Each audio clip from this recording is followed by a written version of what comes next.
Good evening, friends. I welcome to you on this YouTube channel, RS English Journey. Basically, this channel is educational channel and it is very important for students who are beginner and learner. Today, I am going to discuss a topic that's name is modal, and modal is also a grammatical term and it is an auxiliary verb. So सबसे पहले हम लोग क्रिया यानी verb और model यानी model क्रिया के जो रूप हैं, इस मॉडल का चर्चा हम लोग करने जा रहे हैं। और हम इस मॉडल को जानने से पहले आपको वर्ब को जानना जरूरी है। वर्ब को थोड़ा सा हम लोग इस पर डिस्कशन करेंगे, इसको जानेंगे। उसके बाद इस मॉडल्स में बेसिकली दो विषय पर हम चर्चा करने वाले हैं, कैन और मे, और छोटे छोटे टॉपिक होंगे। लेकिन सबसे पहले हम क्रिया पर चर्चा करते हैं, आते हैं। चलिए, जैसा कि देख रहे हैं आप, वर्ब मीन्स हो गया आपका action word. Verb means an action word is called verb. Verb का हिंदी रूप होता है क्रिया। क्रिया कोई भी चीज को करना या होना बोध होता है, इसको क्रिया कहते हैं। जैसे खाना पीना, उठना बैठना, नहाना धोना, जितनी भी चीज हम करते हैं दैनिक जीवन में, दिनचर्या में, तो वो सारे क्रियाएं हैं। जैसे go, come, read, write, play, sit etcetera. Basically क्रिया को उसके काम के आधार पर दो भागों में बांट रहे हैं, और उसको एक हो गया लेक्सिकल वर्ब एंड दूसरा हो गया ऑक्सिलरी वर्ब। लेक्सिकल वर्ब जो होता है वो मुख्य क्रिया होती है, यानी मेन वर्ब। जैसा आप देख रहे हैं वो lexical verb oblique main verb. Main verb यानी मुख्य क्रिया, एंड दूसरा जो है क्रिया का रूप में आता है ऑक्सिलरी वर्ब, दैट मीन्स सहायक क्रिया, हेल्पिंग वर्ब। हेल्प जानते ही हैं, हेल्प का मतलब होता है सहायता करना। ये मेन वर्ब जो होता है सेंटेंस में अकेले आता है या सहायक क्रिया के साथ आ सकता है, लेकिन हेल्पिंग वर्ब जो होता है विदाउट मेन वर्ब के आता नहीं है। यही इसका बेसिक डिफरेंस है। हेल्पिंग वर्ब का मतलब जो हो गया आपका कि यह जो है हेल्प करने के लिए आता है। किसका? वर्ब का हेल्प करने के लिए। यानी मुख्य क्रिया जो होती है, मेन वर्ब जो होता है, उसको हेल्प करने के लिए इसका इस्तेमाल होता है, ऑक्सिलरी वर्ब का। और ऑक्सिलरी वर्ब में हमारे पास तीन टाइप हैं बेसिकली। देखिए, एक हो गया आपका मेन ऑक्सिलरी वर्ब, दूसरा आपका है model auxiliary verb, third is marginal auxiliary verb. In auxiliary verb there are three types: main auxiliary verb, modal auxiliary verb, and marginal auxiliary. Here is given main auxiliary verbs examples, and here is written lexical verbs example. जैसे आते हैं हम लोग मुख्य क्रियाएं, जैसे हम बात कर रहे थे अभी हम कि दौड़ना, खाना पीना, उठना, नहाना धोना, ये सब जो है मुख्य क्रियाएं हैं, मेन वर्ब है। जबकि मुख्य क्रियाओं को जो सहायता करने के लिए आते हैं वो हो गया सहायक क्रिया। जैसे यहां आप देख रहे हैं is, am, are, was, verb, has, have, had, do, does, did etcetera. These all are main auxiliary verb, main helping verb। Helping verb में भी आपका 24 है, जिसमें 11 जो है आपका मेन हेल्पिंग वर्ब है। Remaining 13 is model auxiliary and marginal auxiliary. Okay, समझ में आ रहा है? अब हम इस पर विशेष चर्चा करेंगे कि मॉडल ऑक्सिलरी क्या है तो मॉडल ऑक्सिलरी के बारे में हम चर्चा करेंगे। यहाँ देखिए मॉडल ऑक्सिलरी का एग्जांपल दिया हुआ है, मॉडल वर्ब।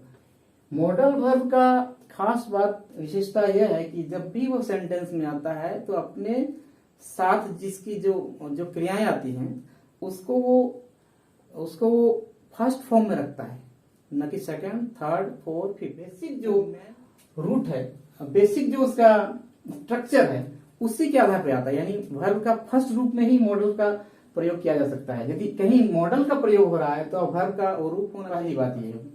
अब मॉडल्स यहां देख रहे हैं आप, कैन मीन्स सकना and its past form is could, सका। मे का मतलब भी होता है सकना, इसका पास्ट रूप हो गया माइट, सका। शेल ये फ्यूचर टेंस में ज्यादातर इसका इस्तेमाल होता है, गा गे गी के लिए होता है शेल। इसका जो पास्ट रूप होता है, पास्ट फॉर्म इज शुड।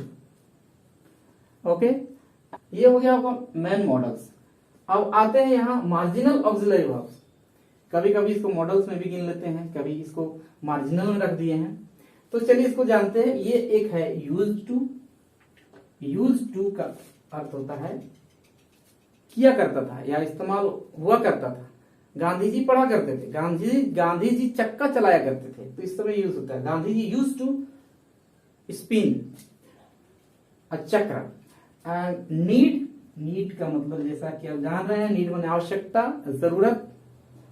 और डेयर का होता है साहस, हाउ डेयर यू बोलते हैं ना इसको। इस तरह का ये कितने हो गए आपका, यह 3 है और उधर 10 है, यानी 13। एंड इधर आपका 11 is, am are, was, were, has, have, had, do, does, did. Basically ये 24 गिने जाते हैं आज के टॉपिक में और कैन। एक हो गया कैन और दूसरा हो गया आपका मे। तो चलिए शुरू करते हैं। कैन मीन्स होता है सकना, और यहाँ और एक चीज सिमिलरिटी देख लीजिए, मे का मतलब भी होता है सकना। दोनों का अर्थ होता है सकना, लेकिन किस किस अर्थों में दोनों का इस्तेमाल हो रहा है उसको हम बारीकी से जानते हैं। बेसिकली इसमें 3 चीज हम लिए हैं कैन के लिए, और मे के लिए भी 3 चीज लिया गया है जो बहुत ही खास है, इंपॉर्टेंट है, जो बार बार आपका हर एग्जाम में पूछा जाता है और उसके लिए हम लोग प्रिपरेशन करते हैं ताकि अधिक से अधिक नंबर आए। तो चलिए इस पर हम बात करते हैं। कैन जो होता है पहला नंबर, ये पावर यानी शक्ति का बात करता है, या सामर्थ्य या ताकत जिसको बोलते हैं। और दूसरा नंबर पर जो है यह परमिशन ग्रांट करने के लिए भी इसका इस्तेमाल होता है, परमिशन देने के लिए, है ना। और तीसरा नंबर में जो है फ्रेंडली रिक्वेस्ट, यानी दोस्ताना निवेदन जब कोई चीज पे किया जाता है तब भी इसका इस्तेमाल किया जा सकता है। तो इसको एक एक करके एग्जाम्पल से समझते हैं। राजू कैन रन फास्ट, यह कह रहा है राजू तेज दौड़ सकता है। ये जो कैन है ये सकना हो रहा है, यह किसके लिए यूज हो रहा है? यहाँ फास्ट में तेज होता है और रन में दौड़ना होता है। राजू क्या कर रहा है? तेज दौड़ रहा है, दौड़ सकता है तेज, उसके पास वो ताकत है कि वो तेज दौड़ सकता है, इसके लिए इसका इस्तेमाल हुआ है। दूसरा जो आपका सेंटेंस है और एग्जाम्पल है परमिशन ग्रांट के लिए, अनुमति देने के लिए। जैसे कोई पूछता है मे आई गो नाउ सर, तो जवाब इसका आता है yes you can go now, तो तुम जा सकते हो। तो क्या हो रहा है इसमें? अनुमति उसको दिया जा रहा है, तो अनुमति देने के लिए भी इसका इस्तेमाल हो रहा है कैन का। Can is used in granting permission. Okay, now third example is friendly request और यू कैन से दोस्ताना निवेदन। जब हम किसी फ्रेंड के पास जाते हैं, किसी कॉपी या कलम कुछ मांगते हैं तो उसको बड़ी अच्छा ढंग से बात करते हैं, बोलते हैं क्या मैं तुम्हारा बुक ले सकता हूँ, क्या मैं तुम्हारा कलम ले सकता हूँ। तो इसके लिए दोस्ती के रूप में हम लोग से बात कर रहे हैं, तब हम इसका कैन का प्रयोग करते हैं और ये क्वेश्चन मार्क भी डाला जाता है इस पर। जैसे देखिए, can I take your book, क्या मैं आपकी पुस्तक ले सकता हूँ। तो फ्रेंड है तो ऑब्वियसली बोलेगा हाँ यस ले सकते हो। तो ये तीन चीज जो है आपका बताया गया। पहला हो गया पावर के लिए इसका इस्तेमाल हो रहा है, दूसरा परमिशन देने के लिए, और फ्रेंडली रिक्वेस्ट के लिए भी होता है इस्तेमाल, और भी दो चीजों में इस्तेमाल हो रहा है। लेकिन बेसिकली इस चीज को हमको समझ लिया। तीसरा नंबर में यह फाइनल हो गया। और दूसरा नंबर का जो है मे माने सकना, मे का अर्थ भी सकना होता है, लेकिन इसमें क्या है कि पहला नंबर आप देखिए संभावना व्यक्त करने के लिए इस सकना का इस्तेमाल होता है। जैसे हो सकता है, ऐसा हो सकता है, कल वह आ सकता है, कल वर्षा हो सकती है।